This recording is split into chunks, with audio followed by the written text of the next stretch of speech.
All right, welcome everyone to the April 2nd, 2025 Urban Forestry Commission meeting, Northampton Urban Forestry Commission meeting, excuse me. Um, we have a pretty fun-filled agenda, so let's get right to it. So this meeting is being recorded. Um, Kent, you're still officially the public, I think, right? So Still officially the public, yeah. yeah, so I'm not sure if that's a good thing or a bad thing, but it could Time be will okay. tell. Right? Well, what time will tell. That's right. All will be revealed. Can always change back if it turns out to be a mistake. By the stroke of a pen, right? Yeah. Yeah. Yeah. Okay. So if there are no other folks from the public, if Dude, I'm yeah. gonna Oh, probably I'm have sorry. some comments on the SEO discussion, and I hope you'll let me make them then. Yeah, I will allow that because you are an incoming member. So that Okay, absolutely. so Yep. I'll, Yep. I'll You're save that welcome. for later then. Okay, perfect. Thank you. Um, did folks have a chance to review the minutes? Molly. Molly, you're the lone holdout. Uh, Let me just go quickly.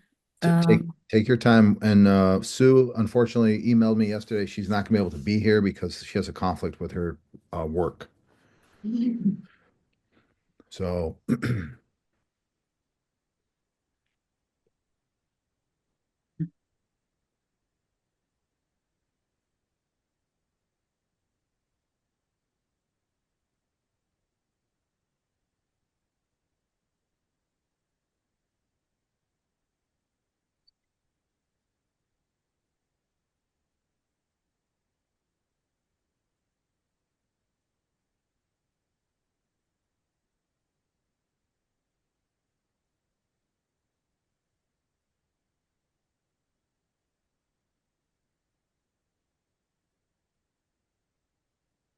Okay, okay. yeah. All right. If everyone's done with the minutes, I'd like to entertain a motion to accept the minutes as presented. Not everyone raised their hand. Okay, all Okay. right. All right. Molly makes the motion. Could we get a second? Second. All right. There's a motion on the floor with a second to accept the minutes as presented. Is there any discussion? Seeing no discussion, Bonnie, could we have a roll call, please? Sure. Rich Parasoletti, Yes. Molly, Yes, Jen, Yes. David, Yes. and Richard Parrish. Yes. Thank you. Thank you, everyone.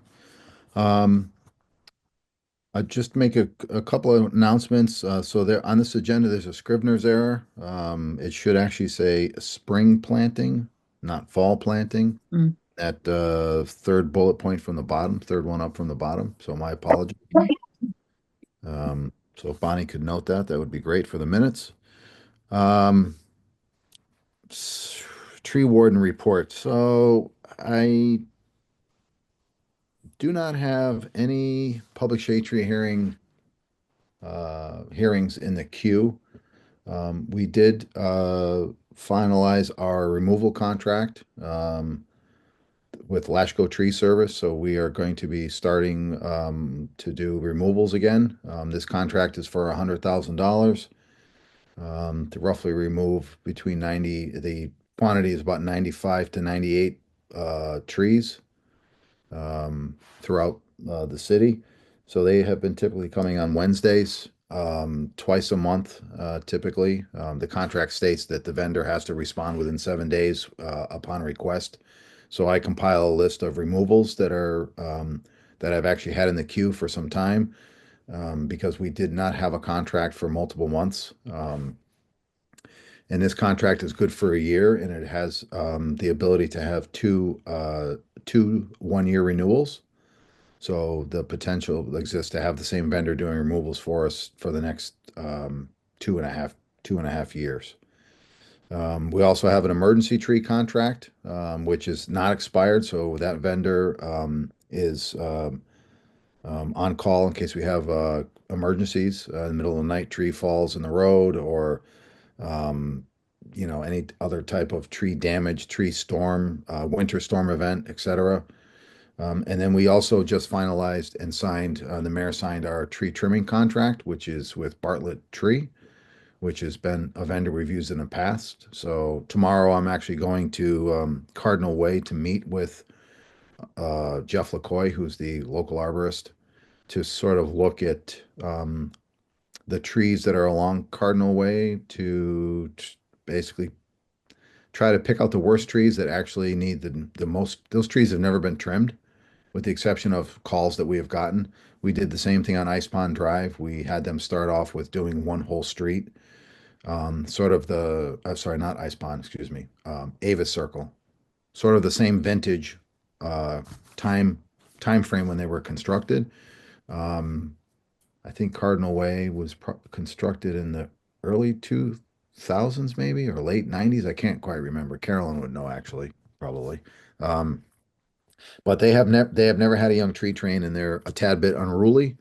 So we are going to go and sort of weed whack through which trees need to have the immediate attention and sort of prioritize them.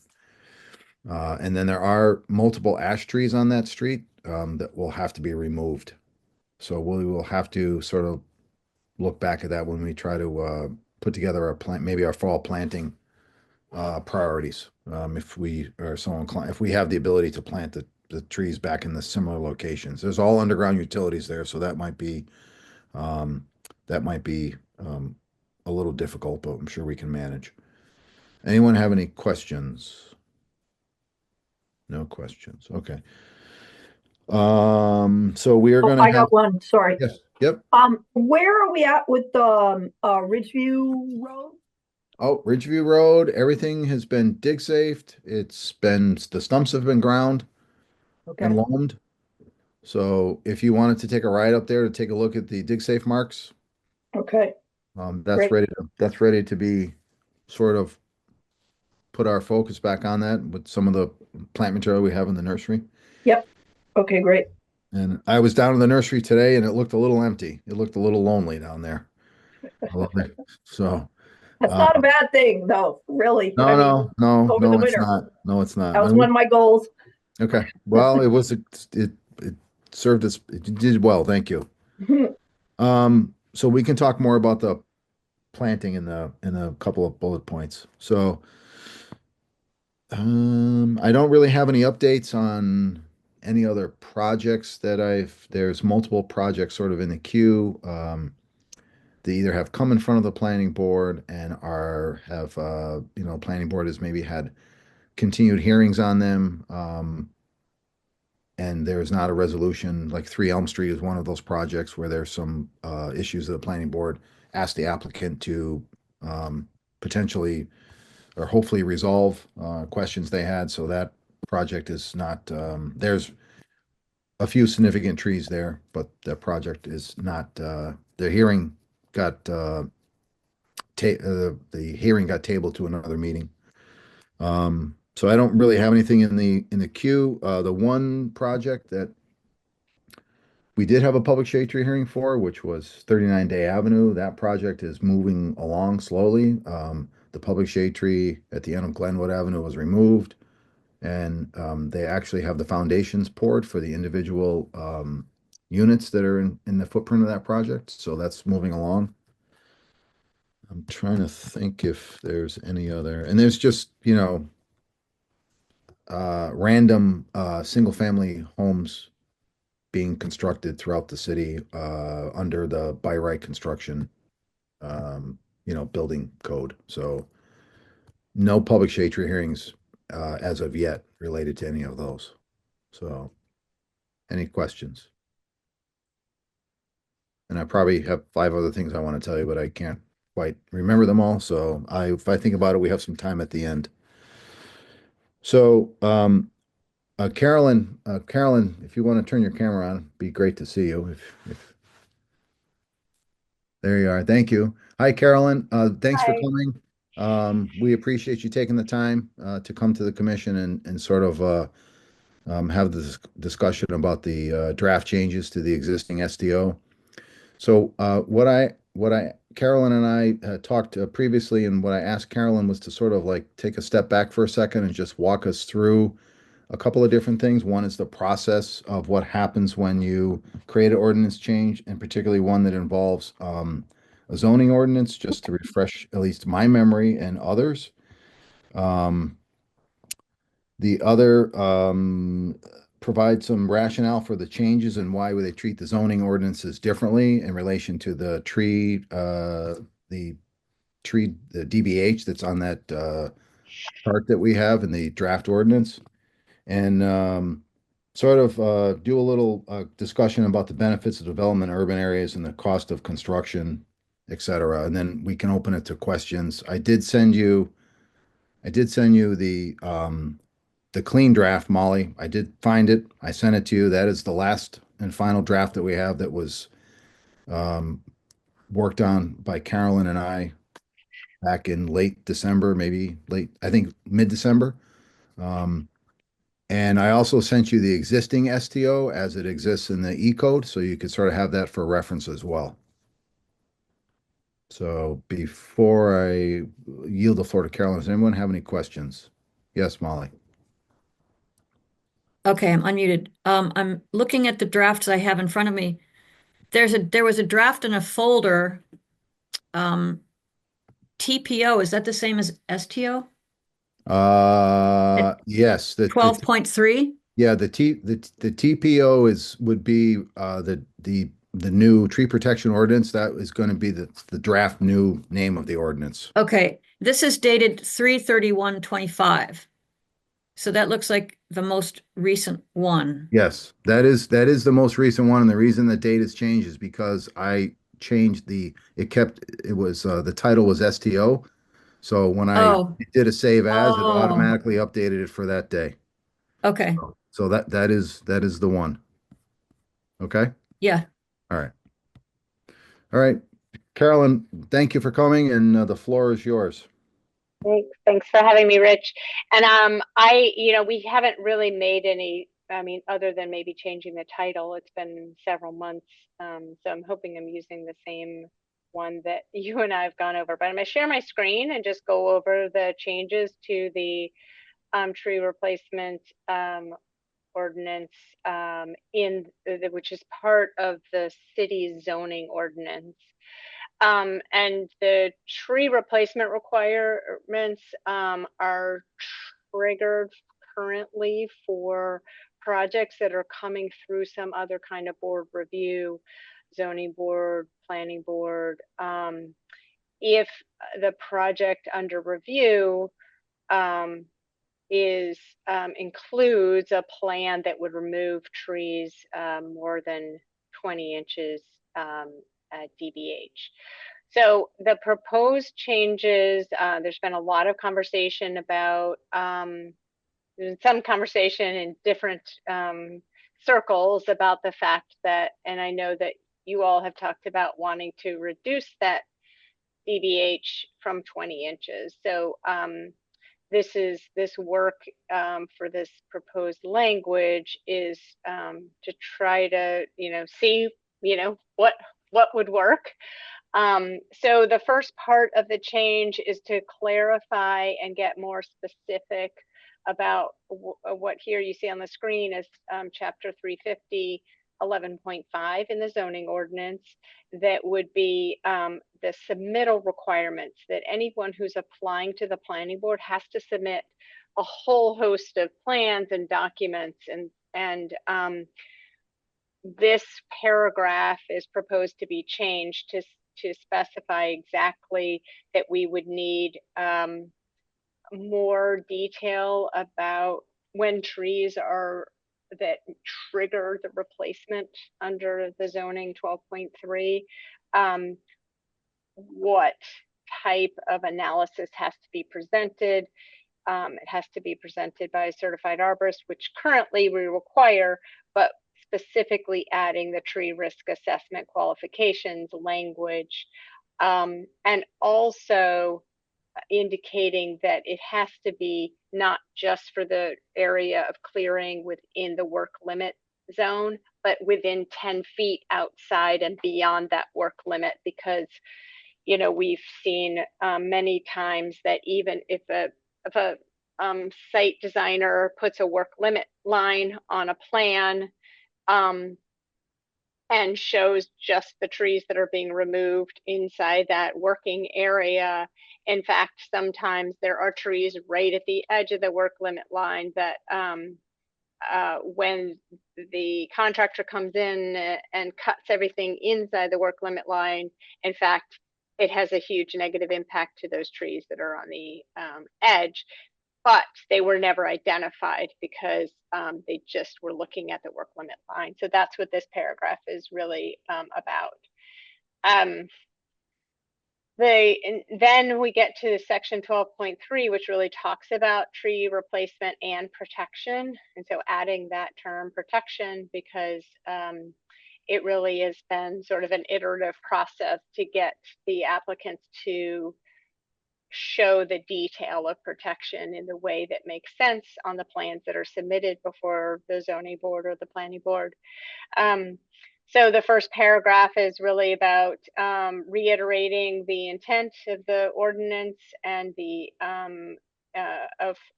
trying to ensure that we're doing replacements that for the rationale for why we're requiring replacements. It's really important to have a rationale and intent, particularly as it relates to items that are regulated that aren't necessarily regulated in every community. The second paragraph is really just cleaning up the language, because paragraph C will be in more detail. So, and clarifying when an applicant needs to submit, you know, comply with this section. And then paragraph C is gets into the detail of the modification. So from going from 20-inch DBH evaluation to a distribution. So two things: one, changing the size of the tree that is evaluated for tree replacement, and also extending the look back period for when an applicant needs to identify trees that have been removed.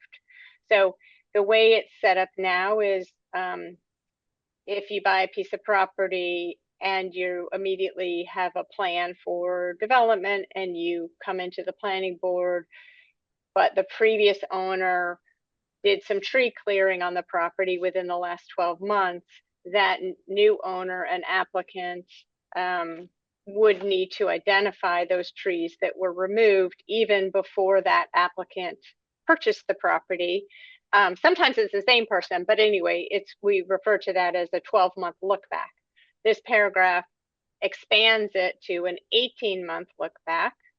And sometimes that's going to be difficult because sometimes people do selective tree clearing or cutting, and they might not intend to sell the property to someone else, but some circumstances change, they sell the property. So you know, extending it to 18 months is a long, could be a fairly long window, and buyers may not be aware of, you know, the fact that something happened on the property before they bought it that is going to trigger this compliance. The other piece of this is then looking at ways to distribute or increase the sort of the total number of trees that are evaluated. And by that, I mean that the size that triggers replacement of trees is differentiated by zoning district. So right now it's 20 inches across the board, doesn't matter where your property is. So in this table, it shows sort of, and I'll show you a map in a few minutes, but I'm just going to go through the text and then we can talk about the location. So trees located in the following zoning districts. So the central business core, you know, downtown districts, it would drop from 20 inches to 17 inches. So still, increasing the total number of trees that are being evaluated. In the residential districts is sort of immediately Ring, downtown, and Florence Center. It would be 15 inches, so dropping 5 inches. Then in the highway business district, general business district, and some of the other business districts, 12 inches. And those are scattered around the city. We'll look at the map and I'll show you that. Water supply and suburban residential, 10 inches. And then special conservancy, rural residential, and forest and rivers would be 6 inches. And I'm going to go into a little bit more detail in another slide that I'll show you in a second about the rationale for why these are differentiated the way they are. But let me just finish this text here that these would be, the exemptions from this would not apply to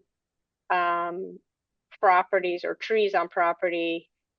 This is just clarifying the language. It's already there, but there was some confusion about this. Care and custody of the Conservation Commission. And then more cleaning up the language about other exemptions. And then finally, adding specificity about replanting when there are some exemptions for under this scenario where there's replanting that should be 1 tree per 25 feet of frontage. And then sorry, I missed, let's see. And then the next paragraph is changing the ratio of tree planting. So currently the calculation is for every inch that's removed of DBH, you're planting half of that in caliper inches. So if I take down 2 trees at 20 inches each, that's 40 inches. I need to replant 20 inches of trees or make a payment into the fund for planting or plant off-site somewhere. So this would change that, which is pretty substantial in terms of cost, and sort of it's twofold. So this would be a 1-to-1. So if I take down 40 inches instead of planting 20 inches, I have to plant 40 inches. So that combination of more plantings plus reducing the size of tree that's removed really increases the replacement requirements and of course the cost for that. And then finally, just some details clarifying specificity. So I'm going to stop sharing that and then go to the map just so we can pull that up. And I'll share that.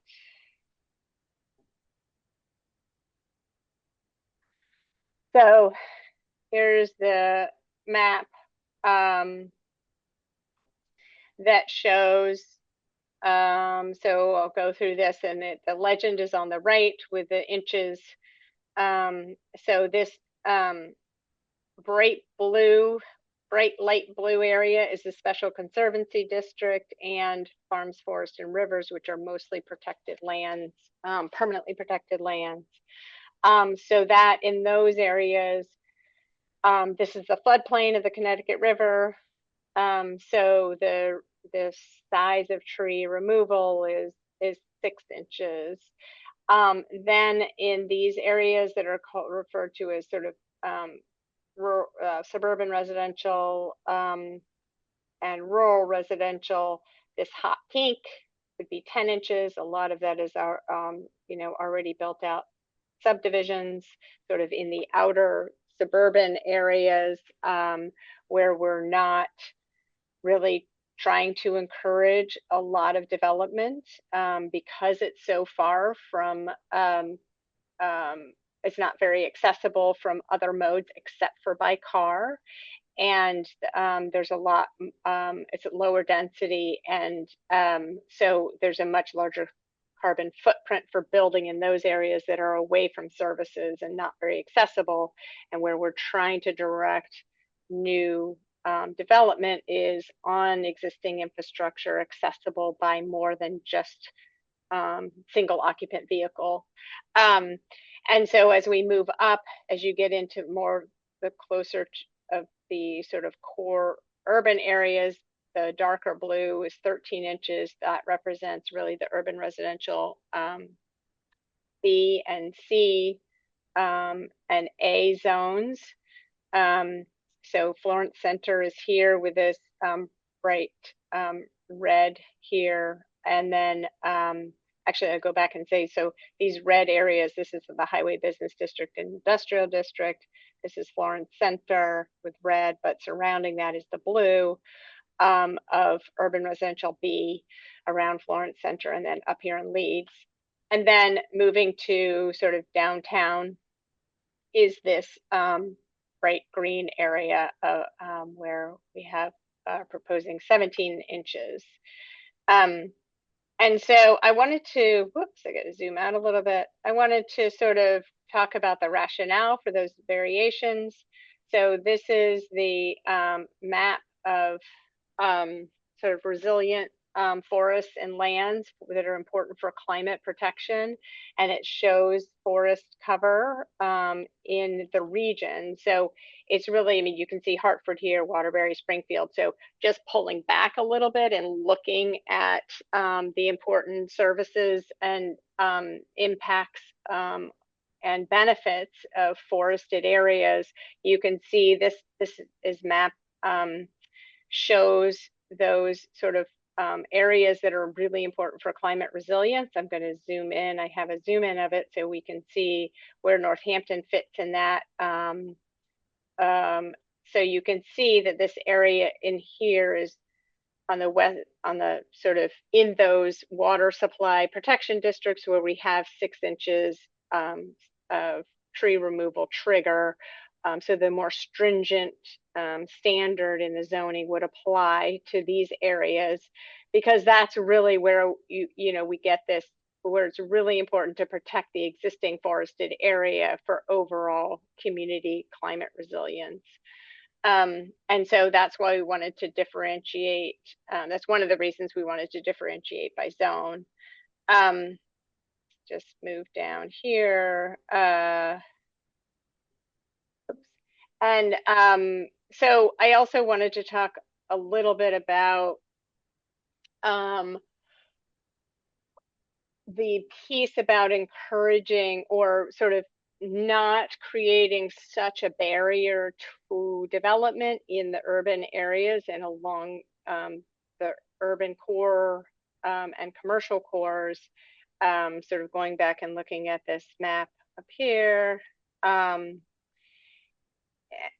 is to really make sure that we're balancing the goods for what we get from development. Like we want development. We have a lot of rules about development in Northampton. We want development, but we want it where it's most appropriate. And so we need to make sure that we're balancing all the rules and regulations that come into play to building anything. It could be housing, it could be commercial. And we've got all these things that the city of Northampton wants from any development. We say, okay, we know we need housing.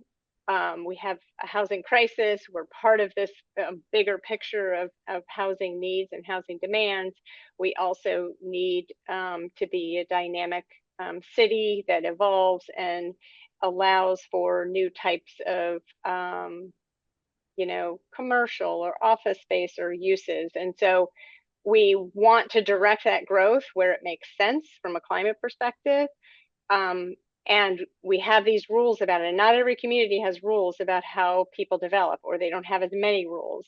And so it is a balancing act to say, okay, we want fossil fuel free development in everything that's coming in front of the city versus, and we also want to make sure that new building fits into the character of our neighborhoods. And so we define all of these things in the code, but each thing has a financial impact.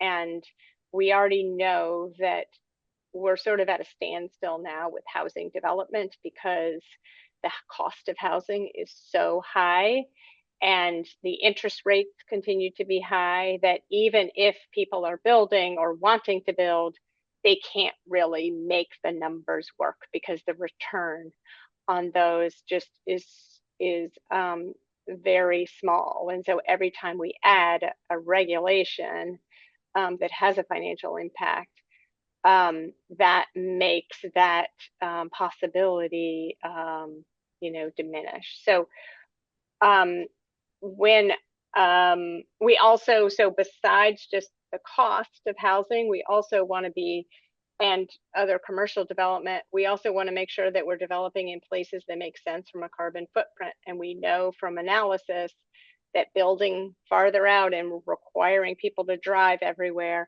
has a much greater impact, carbon impact on our community than if you can substitute some of those trips by walking or biking.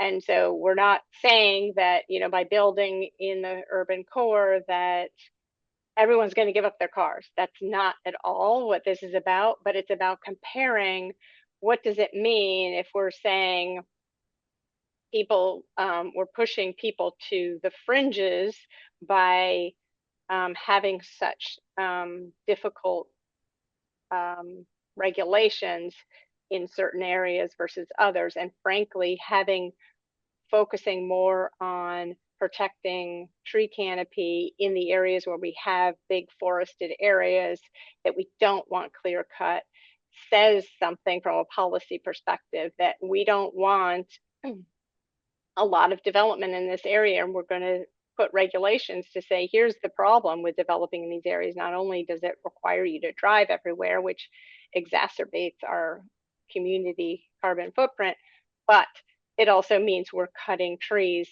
that are part of sort of this knitted fabric of forested areas. And then just one other thing that I would say is, like I was saying before, that housing is an important benefit, and the more we put on to people who are building housing to address our housing crisis, the more we're saying, well, actually, maybe we don't really care about housing when we don't apply the same rules to everybody in the community. And so I just, as an example of this, I have a screenshot here of a property on Barrett Street, where this is a large lot on Barrett Street with a single family home. And in 2020, this is what the parcel looked like. In 2024, this is now what the parcel looked like. This person just bought the property and decided they wanted to clear all the trees out of their property. They can do that. It's fine. We don't have any rules about clearing trees. But there's no replacement required for that action. This is just an individual property owner. So I just put that out there to think about the scenario when someone comes to the planning board who is actually providing a benefit to the community, providing housing, providing economic development, providing something else. We're asking them to go the extra mile and do all this tree replacement, even though we're getting these benefits of housing that's desperately needed. Whereas in this scenario on the screen, we're not getting anything out of it. We're not getting new trees. We're not getting housing. It's staying the same. If anything, it might get a little warmer because there's not as much tree cover. So then the final thing, and then I'll stop there, is just sort of to describe where we are in terms of the zoning and how this whole thing works, where, this is all draft conversation. We want to make sure that we're taking feedback before it actually gets introduced, and we're balancing all the different interests and needs of the various bodies that are going to be reviewing this. So that's planning board, that's the city council, that's you all. And so, once we sort of do this piece, it would formally get introduced to the city council as an ordinance or a proposed ordinance, and then it would start the path of official public hearing. So we would, the city council refers it out to the planning board and to the city council subcommittee. That they host public hearings, then it would come back to city council for a final vote, up or down, before it becomes an ordinance. So I'd be happy to answer any questions. Thank you, Carolyn. Just a point of information. I'm sorry, I apologize. I sent the commission a draft that did not have exactly all the changes that Carolyn has. I have resent you a Word doc with the track changes that has everything that's in there. There was a couple of things that were missing, so my apologies. So the working document that Carolyn showed us online or in her presentation is the document um, that was last edited when we had our right after the last meeting with the mayor and Councilor Jarrett actually. So that is the correct one. So thank you. Uh, does folks have questions for Carolyn? I have sort of a general question. Maybe Carolyn, do you or Richard, Rich Parsley have any idea of like, is there any way to compare the benefit of lowering the carbon footprint from people that are commuting farther to get to the services compared to the value of a tree in the densest urban place, a large tree where it's providing all those benefits in a heat island kind of environment. Yeah. Because the bigger, let's say, the 15 has been changed to 13. So now any tree, uh, let's see, I always get confused with this. Any tree smaller than 13 is not subject to the ordinance, but before it was any tree smaller than 15. So it had to be like there was a bigger threshold. So, and like say a 14-inch tree now, oh God, I get so confused with this. But anyway, I think that the chart, that little table that you have in there, it changed it to make it that fewer trees would be under the ordinance, right, than before, changing it from 15 to 13. I think Or you might be 13 to referring, 13 to I think you- 13 to 15. I 15. think you might be referring to something that you guys discussed, because right Right. now it's 20 inches. Right. So right now it's 20 Oh. inches across the board. Oh, yeah. So what's in front of Oh. you is sort of, there may have been a debate or discussion with the committee. I'm not sure. I don't want to overstep. That's right. But I'm just, so at any rate, what is currently is 20 inches. What's proposed is to break it down to Yes. this size. The previous draft we saw had 13 inches for the urban residential zones. Right. Now That's you have right. 15 inches. I think that's what Molly's. Right. So now it's 15. That's what I was Yeah. trying to say. It changed Okay. from 13. The draft that I saw at 13 is now 15. Yeah. So a 14-inch tree could be cut and not subject to this ordinance. In that district. Right. And so I'm just wondering, like, so what's the benefit of a 14-inch tree over, its existed lifespan compared to, that carbon footprint? It's like comparing apples and oranges probably, but Well, not, so it's a really good question. We actually hired a professional to put together a calculator tool for us to look at all the aspects of development in one space versus another. So I know this is going to be hard to read because I just did a quick snapshot, but it's basically a custom tool that was built for us to look at a whole range of things relative to development. Where is it located? How big is the proposed house? Was there another house in its place that got torn down? Were there trees? How many trees? What size trees? And to compare that to what it would be like to build farther out. Mm, And the overwhelming calculations show that, we did it by zones too. So this calculator does it by zones. So there's a one-time, the whole calculation of one-time release. You're cutting trees and I think it goes down to 5 inches is the tree size that you can plug into the calculator. Are you demolishing an existing house that has embedded carbon? Or is this a green field that you're Mhm. just building? And so it assumes, what the building code requirements are. So, there's a sort of a calculation of a one-time release and then what the 2050 impact would be. So mm, 30 years out, what is that impact? And then you can plug in an alternative location and compare the two locations. So overwhelmingly, like this blue in this middle section, this blue is the on-road impact. So if you're driving miles, every day, your impact far, out on Ryan Road, out on mm, Florence Road, out on West Farms Road is going to be this much greater than building in the core neighborhoods. And then you can look at, put it out to the future of what the 2050 impacts would be. And they're higher out no matter how many trees come down, they're going to be higher because the on-road impact of vehicles is that much, has such a greater impact than mm. what's in the trees. Okay. That's what I was wondering about. Yeah, that's interesting.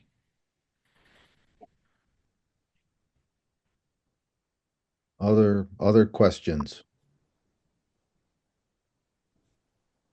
Uh, I just have a quick question about, I don't know if it's exactly related to this, but I've always been curious about this. So, um, uh, what happens, if, so they go through the planning board and they have to plant X number of trees, okay? Well, I guess with the STO it would apply. Then somebody goes and checks, I suppose, afterwards, and the trees are there. Is there do they have to be there for so many years, or I mean, what if they just put them in and don't water them or something? You know what I mean? Yeah. Well, there's sort of this 2-year window that the ordinance says, you have to have a plan for, Mm-hmm. protecting them for 2. But the way that site plan works is that site plan is sort of forever. So if you plant trees, if you're required to plant trees and you show the plan and these are the trees you're planting, and 10 years later, the trees come down, you're technically required to replant. So Okay. if the neighbor called and said, hey, they just cut down a tree, that's enforceable by the city. Okay. Thanks. David. And then Thank you, Caroline, for coming and explaining. At the end of the year, there was a zoning change, right, to remove the site plan review, for 2-family units, to remove those from site plan review. Yep. And I guess I'm wondering, are those, so any projects approved pursuant to that would not be subject to the STO, right? Or are they still through administrative site plan review? No. They're not. Mm.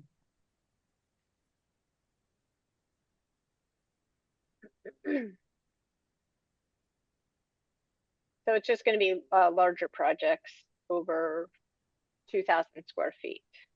So if you do a 2-family that's more than 2,000 square feet, that triggers site plan for another reason, then yes, you would come through planning board. But the smaller 2-family homes, no. Or if you're just adding a second unit to an existing house and it's less than 2,000 square feet, then no, you don't go through site plan and therefore you don't trigger.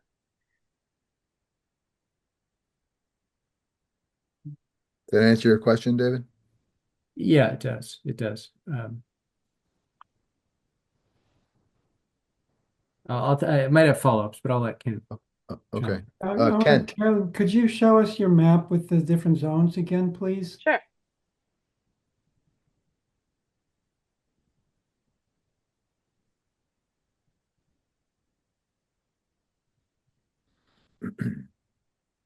Yeah. So the areas in red and the areas in green are basically include all the hottest parts of Northampton, the heat islands. And I guess I'm wondering why Florence Center gets 12-inch and well, really, I'd love to see the urban core, not the urban residential, but the central business areas in green also have that 12-inch DBH because it's just one of the hottest parts of the city and the trees there are precious. And wondering why if Florence Village gets the 12-inch, but not the central business. Again,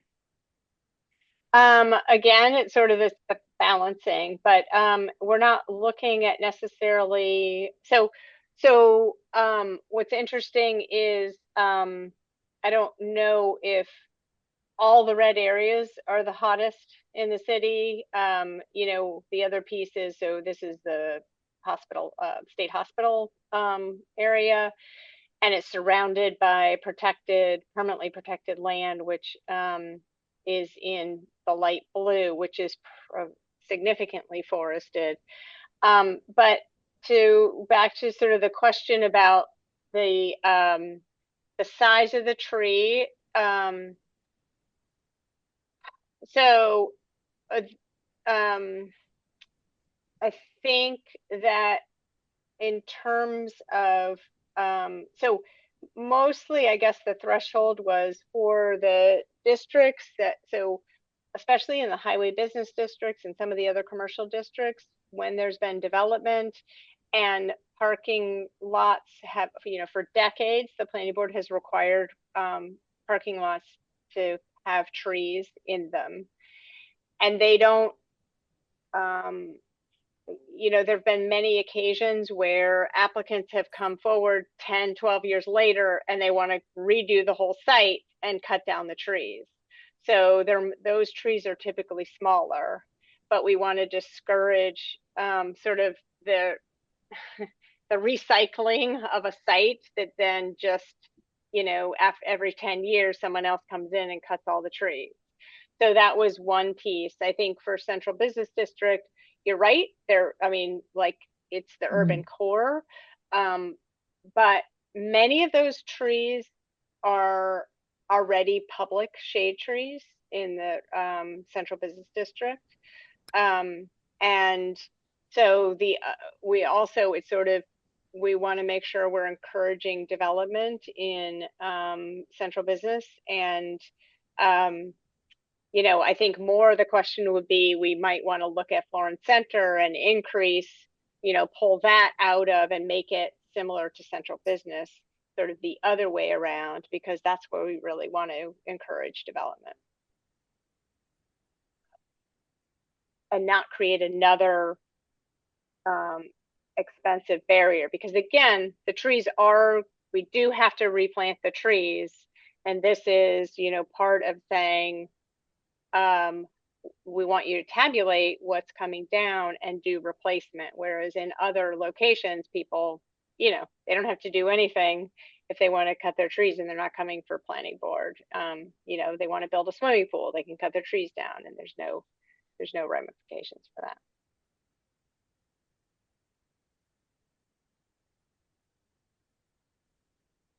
Okay, well, I guess we just disagree on the value of trees in the urban core. I do have maps of heat islands, and there is actually a heat island on Village Hill, I think because of all the pavement up there. And I'd be happy to show you that if you're interested. Yeah, I mean, I don't think we disagree on the value of trees and the impact of heat island. That's absolutely a problem. That's not what this zoning is, not to represent, you know, any value about heat islands.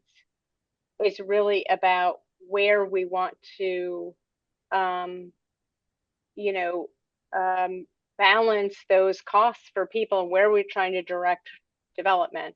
And again, we're starting with 20 inches, we're reducing that, and we're adding the total number of trees that have to be replanted.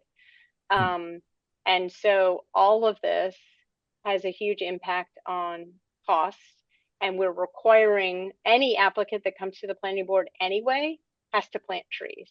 Even if they're not taking trees down, if they're not meeting the standards for new trees through site plan, they're still going to have to plant trees. So this is not the only mechanism to get trees to be planted. In fact, anybody who comes to the planning board, unless there's already existing street trees or on-site trees, they're going to have to plant trees.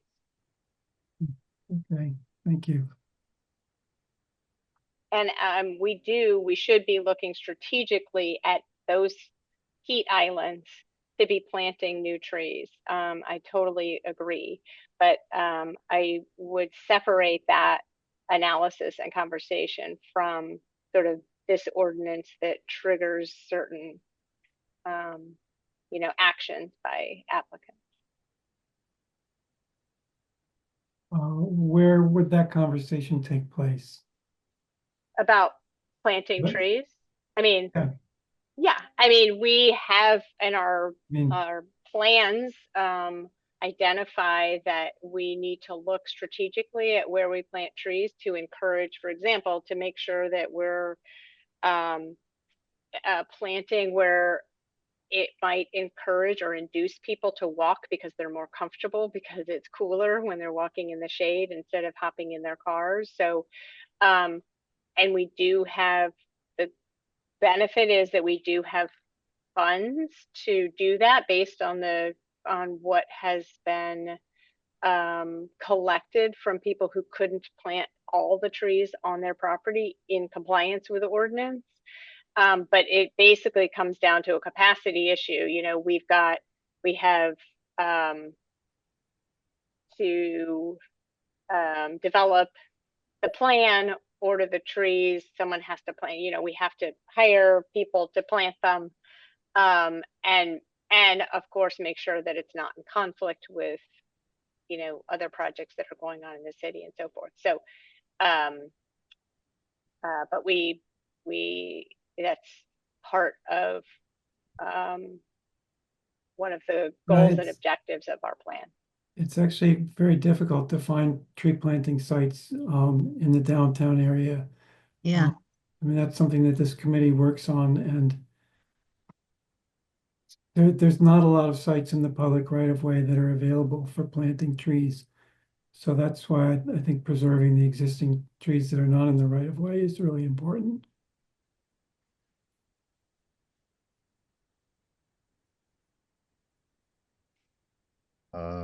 Kent, do you have any other questions? Molly had her hand up. Well, Go ahead. Ken can finish. Okay. Well, I had a more general question, but if you have specific questions about this ordinance, you should go ahead. Okay. I have several questions. Does, if somebody was doing a development that, let's say the building wasn't 2,000 square feet, but they were doing a big parking lot, does that count as towards that square footage? It's a different threshold, but yes, we have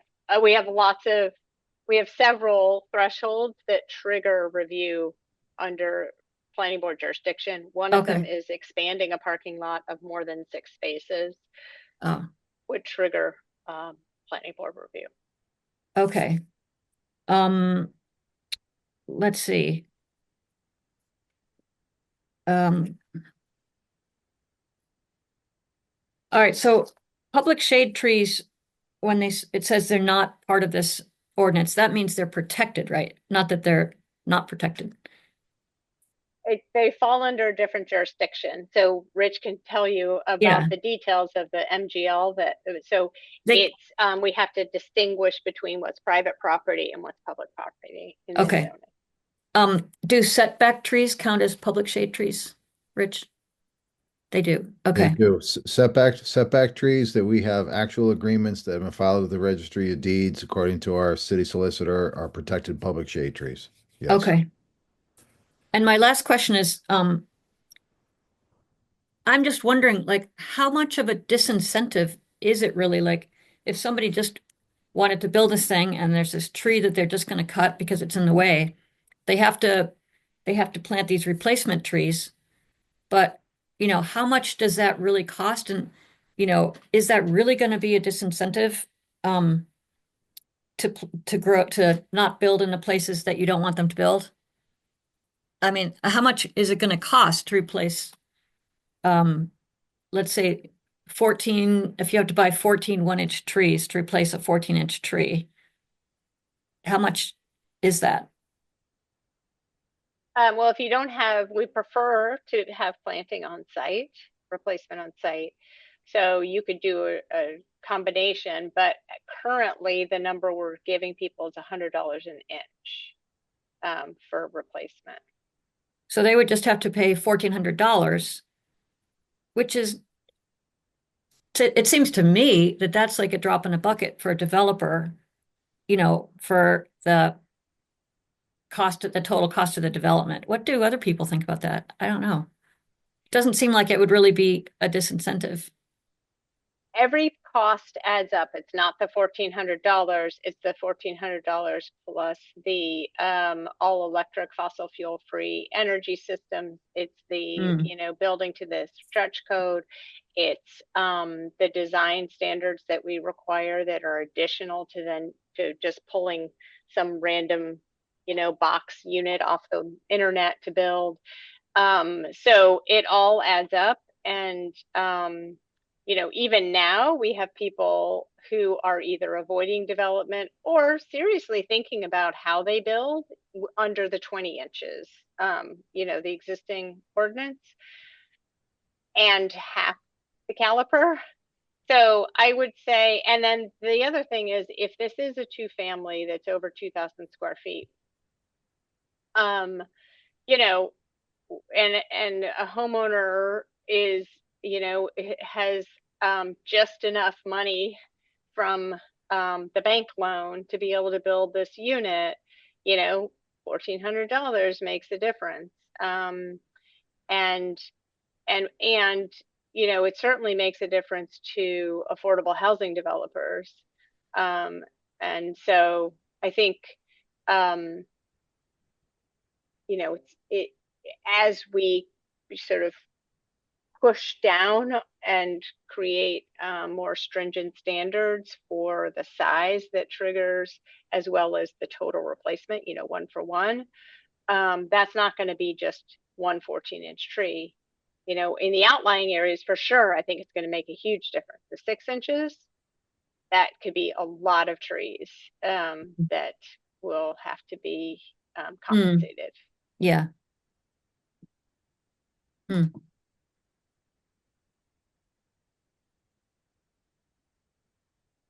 other questions? Just some more general. Oh, go ahead, Jen. Oh, I just want to make a comment that this was super helpful.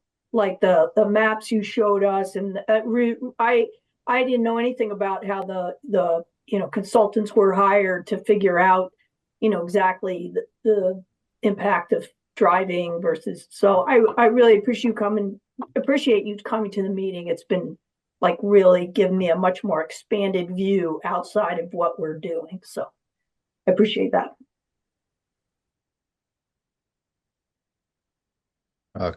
Kent. Yeah, so Carolyn, you pointed out a couple times that homeowners can remove trees from their property if they're for a swimming pool, for example, or that house on Barrett Street, which I drive by and I don't know, that was so sad. But anyway, they can take those down freely. And I'm just wondering if you would support a more general tree protection ordinance that does cover in situations like that, such as some other municipalities in the Commonwealth do have. I don't think that we have, I mean, there are a couple of issues I would say are a problem with that. I don't think we have the capacity to run a program like that. but I also don't know what that, if we'll see a benefit, and it seems very punitive. And I'm not sure legally if it can stand up in court.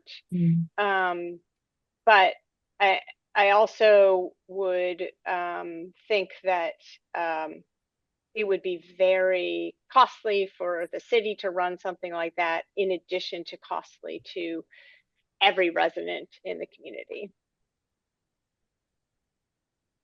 Okay.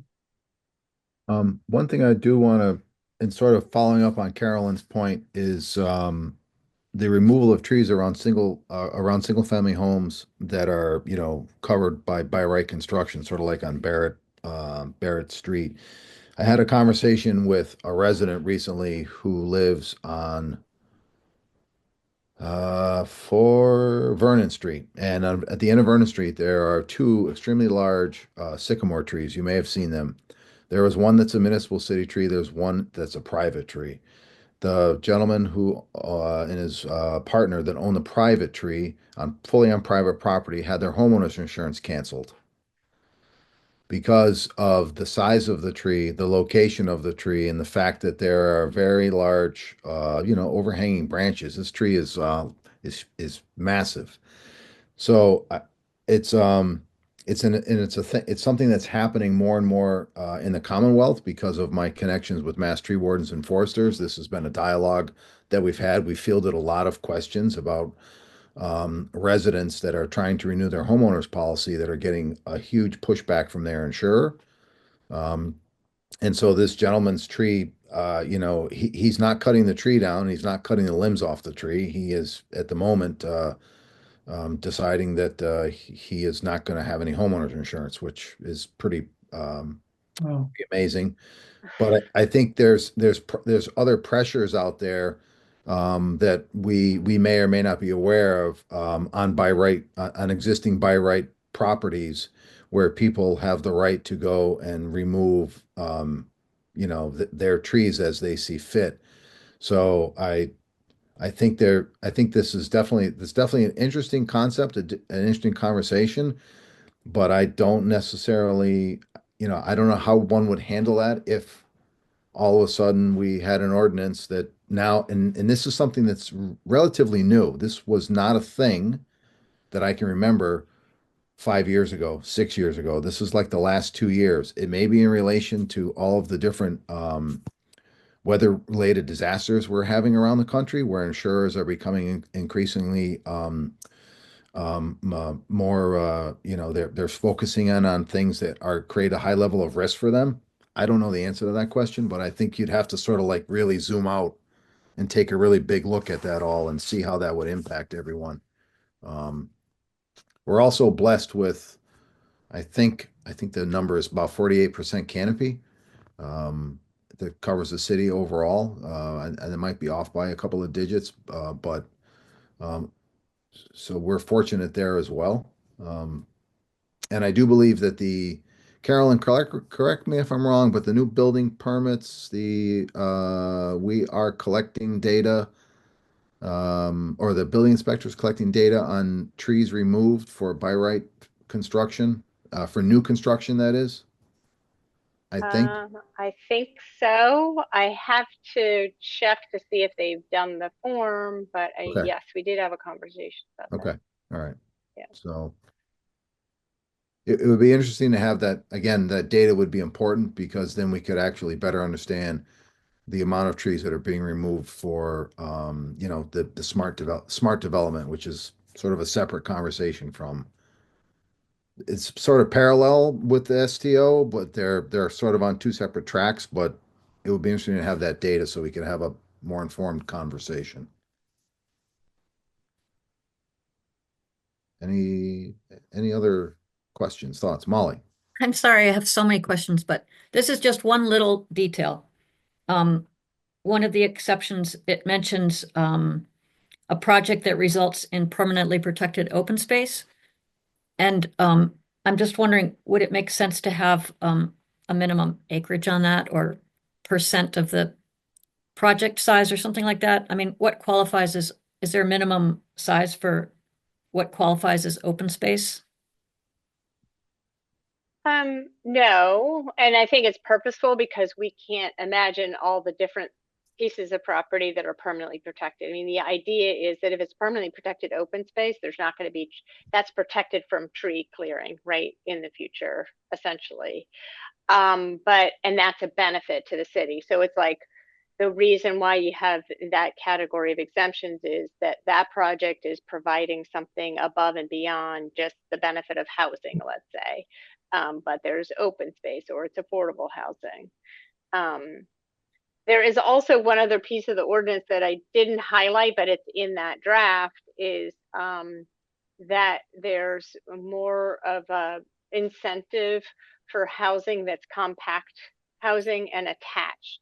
Because as you can imagine, if you're building separate cottage units all around, that's going to be a bigger footprint, that's more land clearing. And so the idea is, okay, we definitely need housing. We want you to be smart about your housing. And if it's attached, it's better for energy, it's better for, sprawl and all of that. So that's in that piece too.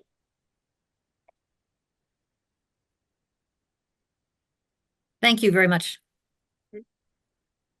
Any other questions for Carolyn? I have another question about that same clause with the permanently protected open space. It talks about community benefits which may include and gives a couple of examples. And I'm just wondering who decides whether something is a community benefit? Is that the planning board or how will that work? Because Yeah. they're, So at the top of that paragraph, it says the planning board can grant that. okay. And so they get to decide whether something is a community benefit or not. And it could include other things besides those two things that you list. Yep. Okay, thank you. Any other questions?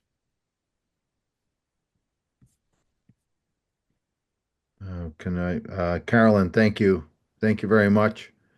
Thanks for having me. Yes, thank you. And Anytime. if any commissioners have other questions that you would like to have Carolyn answer, if you could send me an email with the questions, I will forward them to her. I'm sure Carolyn wouldn't mind answering them because I'm sure there are people. Well, at least I walk away with probably having a few questions.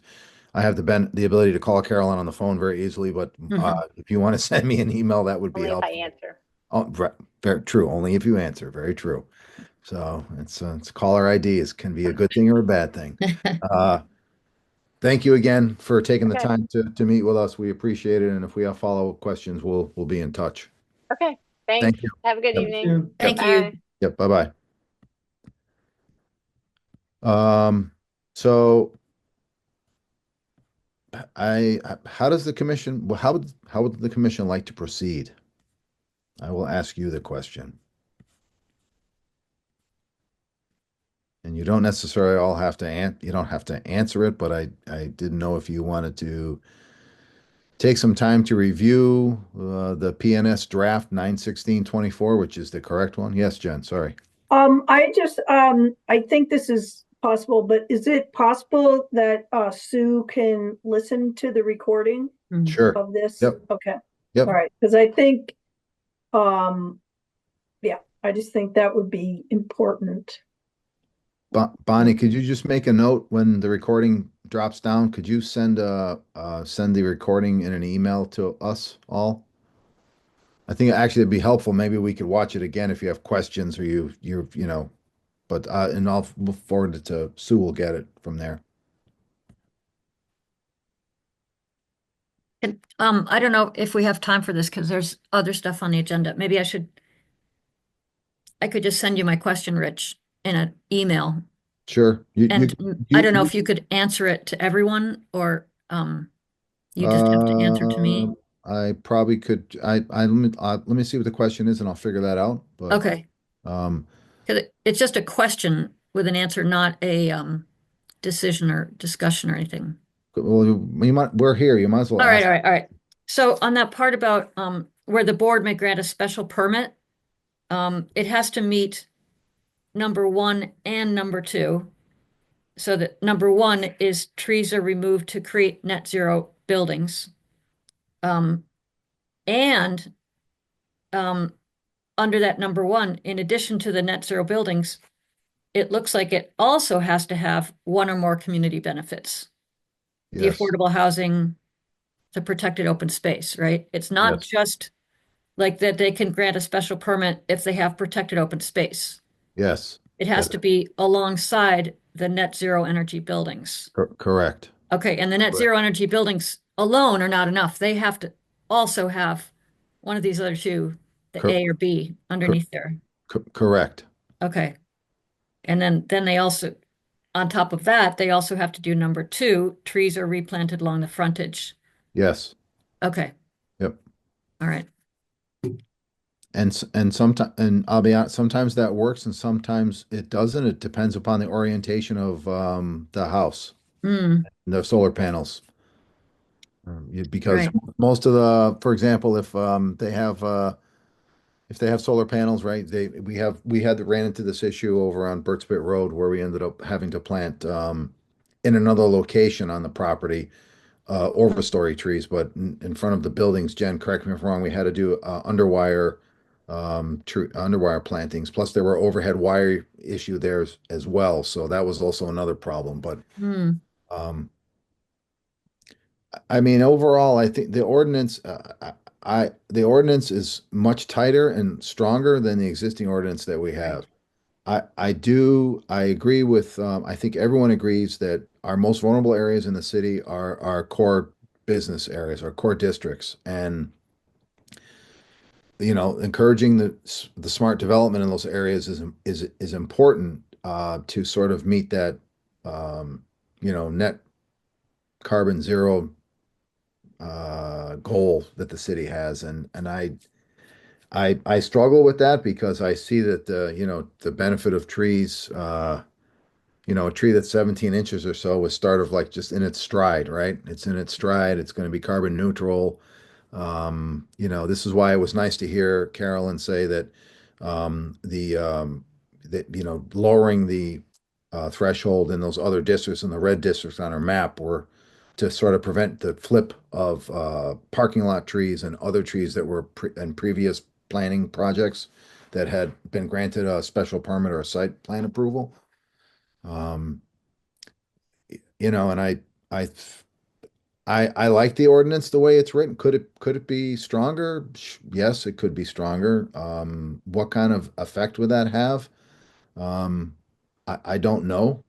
But I also just keep in mind that we sort of have to strike this balance between the having, smart construction, smart development, and also keeping the core urban canopy protected. One thing I do really like about this ordinance, two things for me is one is that it actually requires a certified arborist that has the correct credentials to actually produce a report that is actually very helpful for me to review and also for the planning board and also for the applicant. And the other thing that I really like is that we are doing a one-for-one replacement. It's been half the DBH forever since 2000, I think 13 or 15. Hmm. So, Jen, I too struggle with the downtown, situation, and I feel like I have a much better picture of all the other, that there are other places that, there are other ordinances that do weave in to protect trees. But I think, where I see, I don't know, partial solutions anyway to down to the urban core is and I don't know how exactly we would do this, or I'm not sure, but anyway, that, the technology that's available to put trees in sidewalks and live outside of a tree pit. I think the smart planning of the core needs to have that as a component. Mhm. That you build kind of like what happened up at the Pride Station in Florence. I mean, we've planted trees in those tree pits for years in Florence, and we just keep hauling them out and putting new ones in, you know. But if you look at those elms that are that are in the areas that the sidewalk was lifted and that they have so I believe it's structural soil underneath and have those the flexi-pave on, that permeable ADA compliant um, areas over the tree pits, those trees are big and they've grown a lot, you know. So I think, I went to the historical committee commission meeting about the development at the Catholic Church on the corner of Elm and State Street, and that was what I talked about. Was they're I'm not an architect. They're putting a building smack up against the sidewalk, and I just feel like that's I don't know where we can inform people or push that or whatever. I just think that really needs to be a standardized part. And again, it's another increased cost. Like, I know that, but maybe some of that money that's for mitigation funds could go to that. You know what I mean? So anyway, that's kind of where I'm at about the downtown, that we could have trees in the sidewalk that would have much bigger areas to grow. They'd have to be, not every tree will grow in that setting. You have to, there's lists of trees that can tolerate the, structural soil or other types of. So anyway, I'll stop talking. I don't want to go on and on. No, I think that's a great point. It sort of mirrors like smart development, smart tree planting practices, right? That have been around for 25, 30 years. Um, and the we at DPW we have our engineering construction policy and our all of our specs for roadway construction require use of structural soil and pervious pavement for every sidewalk construction job that we have, every curb replacement. So we have made so I think it is possible, especially for projects that come from the planning board where there has to be some sort of a change to the public right of way, and it means like there has to be a sidewalk replaced. I've seen or there are new driveway aprons created, or there's required tree pits. I don't see a reason why we couldn't basically, utilize that policy to say that you have to follow these Mass DOT construction standards and also the city's construction standards where you have to add the proper soil, that's can also hold the hardscape and also provide a place for the tree's root system to grow. Are you Uh, saying we could maybe put that into the ordinance? no, I don't. I no, because the ordinance really doesn't. I mean, you could go down sort of a little bit of a rabbit hole because Mm, then you would be basically telling people how to plant trees, and this ordinance doesn't is not designed to tell people how to plant trees. mm. That would be, and I can't remember if we mention, yeah, we actually, so it is in there. So we have the city's tree list and planting guidelines, right? So that's for tree protection, and then for tree planting, we require people to follow the tree list and planting guidelines. So the tree list and planting guidelines Mm. actually needs to be updated as we've talked about, but that has all the tree protection measures based on the ANSI standards. That also can have a whole subset of planting standards that are created that are similar to the planting standards that we have in our construction documents that we utilize when we're going out to bid for construction projects, which are based on the ANSI standards. Mm. So one of the things is that if you reference a document that lives outside of the ordinance that is um, can be updated with current industry practices, then you change that document that this references, and then they have to follow what's in the document. Yeah, and then as tree species, they don't work in the urban environment anymore, and we have maybe not us, but someone in the future has to take out and change tree species because our hardiness zones have changed, then you have the ability to do that instead of actually baking something into the ordinance that says you shall follow X, Y, and Z, Y thing. Um, I like that idea. Right now, that paragraph is the thing where it refers to the tree list and planting guidelines. Mhm. It only has to do with which species are selected. It doesn't have to do with the planting guidelines per se. So I wonder if there's a way to, to say um, replacement trees shall be as defined, and the trees shall be planted according to the planting guidelines or something like that. Yep. Actually, that's a good point. We can, Because then maybe we could do like say something in there about structural soil or that pavement, permeable pavement, whatever. yep. I mean, I think that would all, I think that, that technology has existed for a long period of time. And I I think it's commonplace now in a lot of places in the Commonwealth that it's used, and I think it's not as unknown as it once was. Let's put it that way. Mhm. So I think that's a great suggestion, and I can talk to Carolyn about that.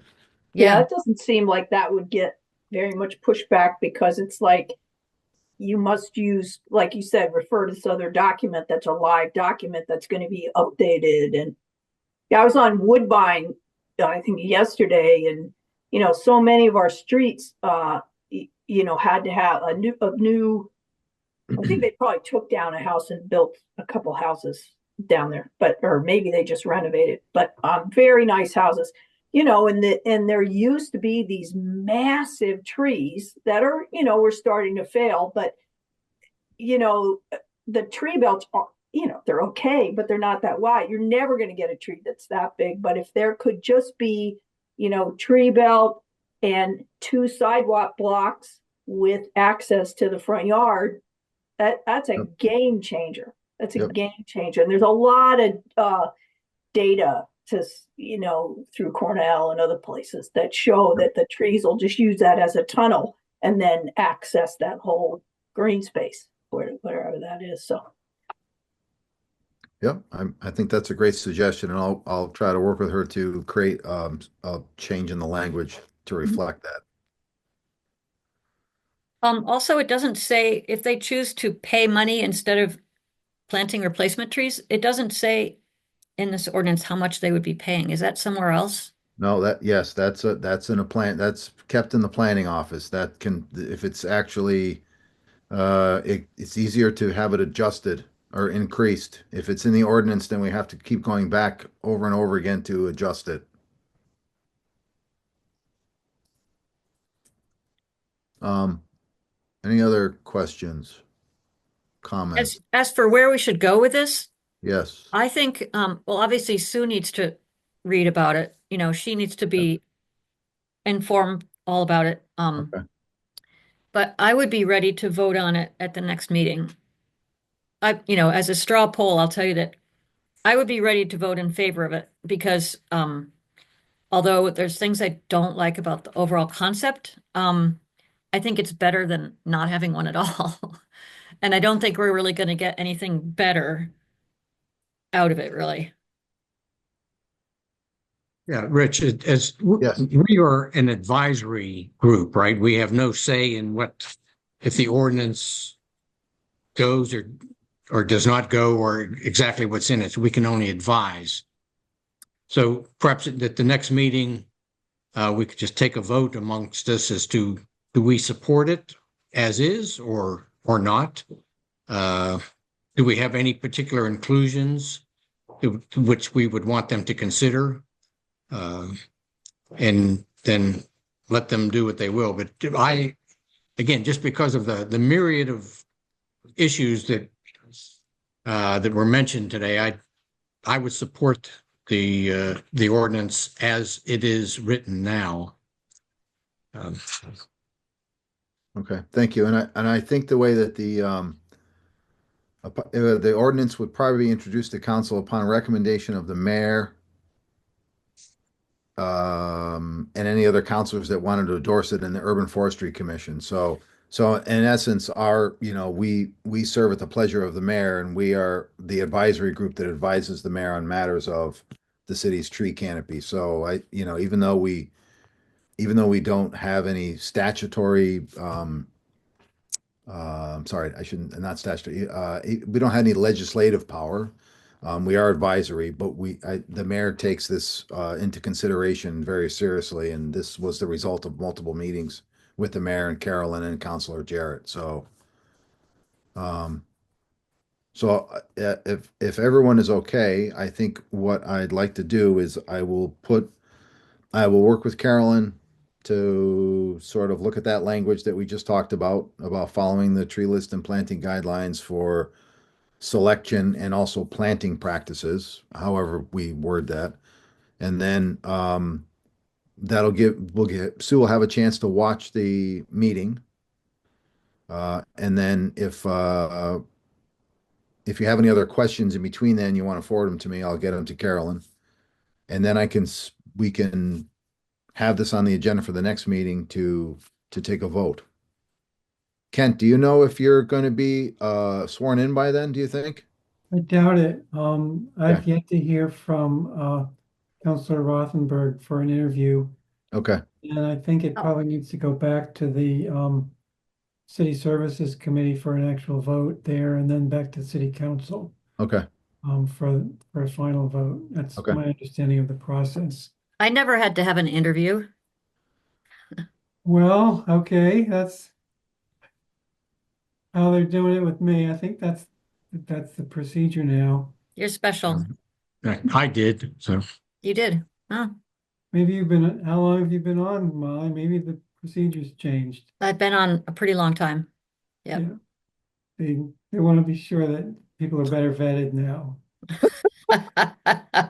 They saw me and they thought, uh-oh, we better not let that happen Better again. start doing some interviewing here. You can't just let anybody on. You definitely are a wonderful cast of characters. That's all I can say, okay? Um, okay, so if everyone's okay with that, that's what I'll do. And I will get back to you.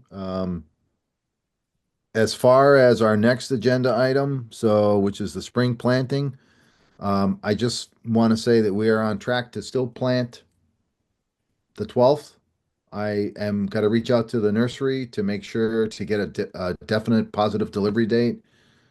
Um, Jen and I are going to meet tomorrow and just go over some detail. Tomorrow, Jen, right? Thursday, yes. I kept thinking today was Thursday. So tomorrow's Thursday. Jen and I are going to meet at 1:30 to go over the details. And then we'll have some email out to the commission, so everyone's on the same page. The mayor, JFK school, right? I'm sorry, what, Ken? That's the JFK planting? Yes, Yes. sir. Yes, I I'm just sorry. realized I've been telling people the wrong date. I better fix that. The mayor took the draft press release and added some comment some her statement to it um and actually published it today, so that's out on the street, which is great. So tree whip should be here at the end of next week, the beginning of the week after. So I will be in touch with you, Jen, about that. Mhm. And Yeah, I'm going to talk to the science classes on Friday about volunteering at JFK and just planting trees in general. And also, the science teachers are on board to bag the tree whips again, like we've done the last 2 years. perfect. Okay. Thank you. Yep. So we'll have some details come out in email if there's, either way, and then we will have a full meeting before the Arbor Day whip giveaway. So we'll have and Sue will be there too. So Sue is Jen's partner when it Mhm. comes to this. So it'd be nice to have Sue's input as well. Mhm. So does anyone have any Yeah, questions? the only other thing I would say is if you have if you have your own shovel, it would be great to bring your own shovel because we could use, I mean, that you can use. You don't have to, like, if you don't want other people using it, but we could use some extra shovels. I think there's gonna be, a lot of people there, so, I think I know where I might be able to get a few shovels. okay.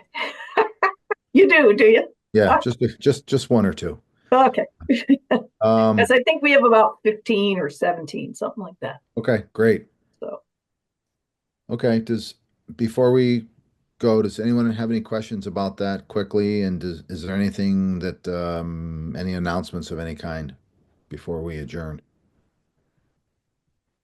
Again, thank you for your participation. Thank you for the really great questions, regarding the draft ordinance. I know it's been a long haul. It would be nice to actually get this to a final vote so we can actually give the mayor our final recommendation. Right. And then we can move on to, bigger and better things. So not that this is not important. I'm just saying there's other things that we need to do as a commission. And I just want to say thank you.